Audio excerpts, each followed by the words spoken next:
The Cursed Reflection. I remember the day I found the mirror.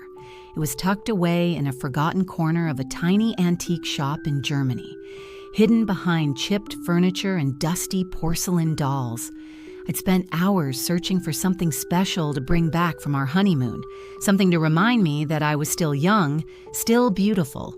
I'd been a pageant queen in my younger years, the kind that drew gasps when I entered a room. But those years had passed, and now, in my 40s, I fought every day to keep time from stealing my beauty. When I saw that mirror, I knew it was meant for me. It was a masterpiece, ornately carved, heavy and imposing.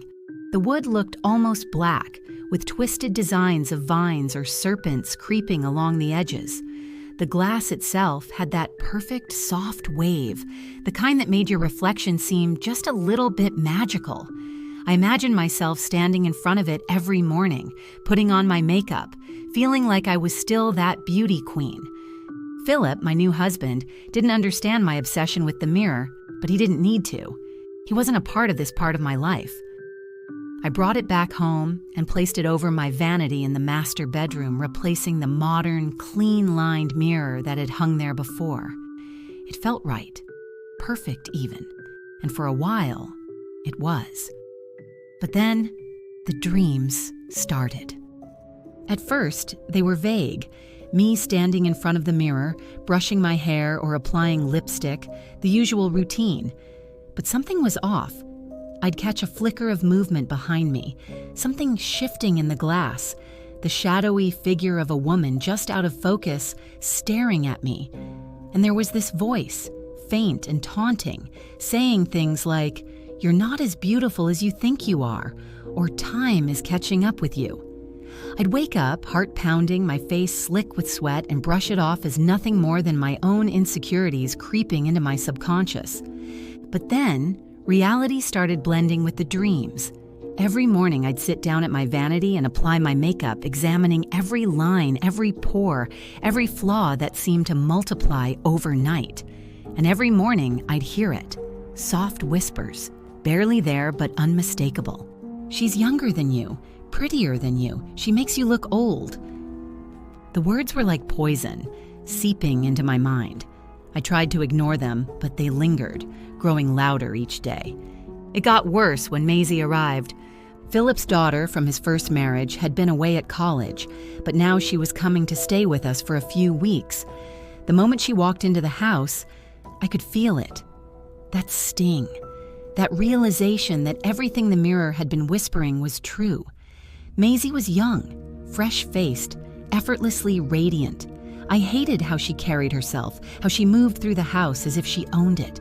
But what I hated most was how I felt standing next to her, like an aging pageant queen still clinging to a crown that had long since tarnished. The voice in the mirror became relentless.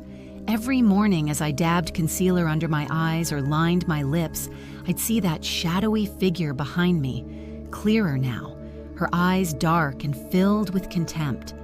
"She's taking your place," the voice whispered one morning, so close I could feel the chill of it against my skin. "She's making you invisible." I leaned forward, gripping the edges of the vanity until my knuckles turned white. "Shut up," I muttered, but the whisper only grew louder. "She's more beautiful than you ever were." I smashed my powder compact against the mirror, leaving a fine dusting of blush across the glass.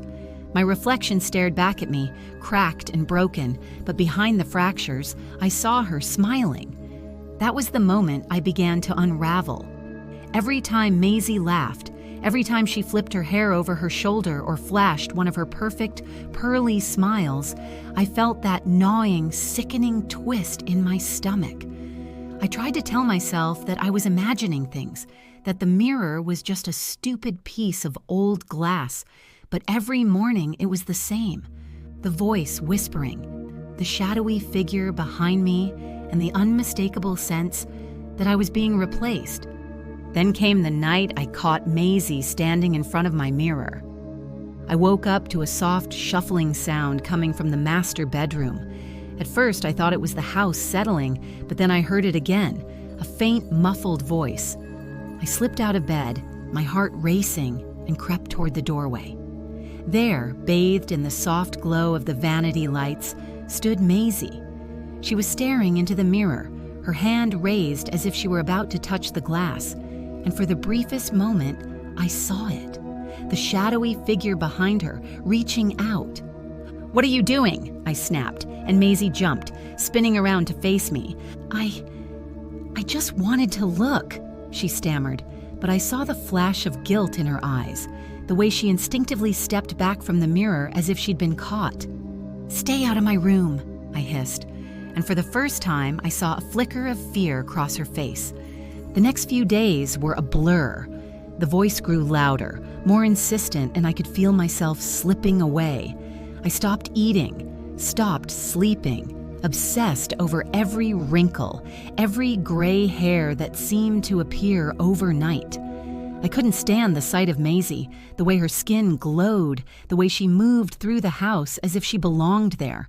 And every time I looked in the mirror, the shadow was clearer, more defined, until I could see her eyes, cold, hateful eyes, staring back at me.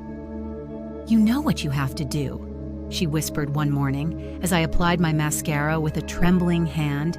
"You know how to make it stop." I stared at the reflection, at the twisted, smiling face in the glass, and felt something snap. I didn't even think. I just moved. That evening, I offered Maisie a cup of tea, smiling sweetly as she thanked me and took it without a second thought. I watched her drink, watched as her eyes grew heavy and her body slumped forward onto the table. She looked so young, so beautiful even in that moment, and all I could feel was relief. I took the empty cup from her hand, placed it in the sink, and stood before the mirror one last time. She was there, waiting for me, her eyes glittering with satisfaction. "Now," she whispered, "you're the fairest of them all." As I stumbled back into my room, the weight of what I had done pressed down on me like a shroud. My heart raced, and I felt a thrill of madness surge within me as I turned to the mirror. Suddenly, a haunting cackling erupted from the depths of the glass, echoing off the walls and sending chills racing down my spine. The surface of the mirror began to glow, a soft light pulsing rhythmically like a heartbeat, and I felt myself drawn closer, unable to tear my gaze away. An image began to form, swirling and shifting until a scene unfolded before me. A grand stone house with a turret standing majestically against a backdrop of lush German countryside. I watched, entranced, as a woman who looked exactly like me stared into her own mirror, reciting a poem with a feverish intensity, demanding for the final time to hear that she was the fairest one of all. But then my breath caught in my throat. In the shadows of that room, I glimpsed the lifeless form of a young woman crumpled on the floor, Maisie, her features twisted in an expression of pure horror, just like mine. Back on this side of the glass, I could hear Philip's frantic voice calling for help as he dialed 911, his panic echoing in the distance. I stood frozen, staring at the shadowy face now smiling back at me from the mirror. Ever a prisoner to my vanity, I felt a wave of realization crash over me.